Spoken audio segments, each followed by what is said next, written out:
Salut mon ami, écoute cette histoire sur le stress au travail. Il était une fois, dans une grande ville animée, un bureau où travaillaient plusieurs personnes dévouées et talentueuses. Chacune d'entre elles était passionnée par son travail. Mais malheureusement, le stress au travail était devenu une ombre persistante qui obscurcissait leur quotidien. L'une de ces personnes était Alice, une jeune femme ambitieuse et déterminée. Elle était constamment sous pression pour atteindre des objectifs de vente ambitieux. Chaque jour, elle se sentait submergée par le stress, essayant de jongler entre les demandes des clients impatients et les attentes élevées de sa direction. Puis, il y avait David, un ingénieur brillant et créatif. Il travaillait sur un projet important avec des délais serrés. Les exigences constantes du projet et les modifications de dernière minute de la part des clients rendaient son travail extrêmement stressant. Il passait souvent des nuits blanches à chercher des solutions, épuisé mais déterminé à réussir. Sarah, la responsable des ressources humaines, était également aux prises avec le stress. Elle devait gérer les conflits entre les employés, répondre aux préoccupations du personnel et assurer le bien-être de tous. Les nombreuses responsabilités pesaient sur ses épaules et elle se sentait souvent submergée par le sentiment d'impuissance. Le stress au travail avait également un impact sur la santé mentale de l'équipe. Certains membres se sentaient constamment tendus, anxieux et épuisés. Les productivités en souffraient et l'ambiance au bureau devenait de plus en plus tendue. Un jour, alors que l'équipe était réunie pour une réunion, Alice proposa de mettre en place des mesures pour réduire le stress au travail. Elle suggéra d'organiser des séances de relaxation, des ateliers sur la gestion du temps et du stress, ainsi que des activités de renforcement d'équipe pour favoriser un environnement plus positif et coopératif. L'idée fut accueillie avec enthousiasme par l'équipe et ils décidèrent de mettre en place ces initiatives. Petit à petit, les séances de relaxation aidèrent les membres de l'équipe à se détendre, à se recentrer et à retrouver leur concentration.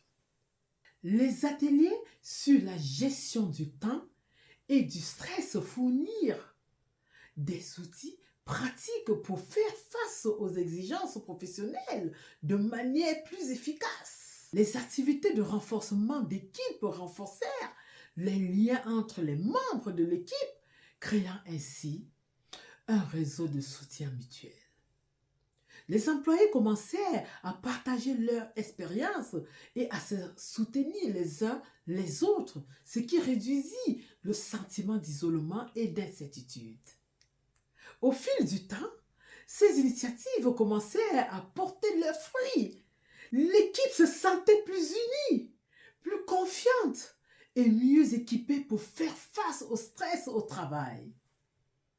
Les membres de l'équipe apprirent à mieux gérer leur charge de travail, à communiquer efficacement et à trouver un équilibre entre vie professionnelle et vie personnelle. Finalement, le travail qui avait été autrefois plongé dans le stress et l'anxiété se transforma en un lieu où règne la collaboration, montrant ainsi qu'avec le bon soutien et les bonnes ressources, il était possible de surmonter le stress au travail et de créer un environnement professionnel sain et équilibré. Alors, toi qui m'as écouté, toi qui as une entreprise, comment tu fais avec tes employés? Est-ce que tu penses à tes employés? Est-ce que tu penses à leur bien-être? Est-ce que toi, tu penses à ton bien-être personnel aussi? Parce que généralement, on s'est rendu compte que c'est quand le chef d'entreprise tombe qu'il pense à son médecin. Est-ce que tu as pensé que quand tes employés sont absents, ça peut porter un coup sur ton entreprise? Est-ce que tu as pensé que quand un employé est malade, il peut devenir, une personne pas productive? Est-ce que tu as pensé à ça? Est-ce que tu as pensé à leur santé? Et toi, l'employé qui m'a regardé, est-ce que toi-même tu as pensé à ta santé? Est-ce que tu as pensé que quand tu as trop de travail à faire, il faut de temps en temps t'arrêter pour prendre une minute de pause pour pouvoir te relaxer, prendre un café ou bien un thé, quelque chose qui te fait plaisir, ou bien marcher un peu, ou bien soit aller un peu te reposer et à un endroit zen, ou bien soit prendre un petit soleil qui te fait du bien à l'organisme. Est-ce que tu as pensé à toi? Est-ce que tu as pensé quand tu finis le travail le soir d'aller rencontrer même des gens qui vont te faire rire? Est-ce que tu as pensé à tout ça? Est-ce que tu as pensé à pouvoir te reposer, aller faire un peu de sport, marcher dans la nature? Est-ce que tu as pensé à ça? Tout ça te permet d'être productif au travail. Et tout ça aussi permet au chef d'entreprise de veiller à ses employés. D'accord? Ici, on échange, on donne et on prend. Sur ce, see you soon.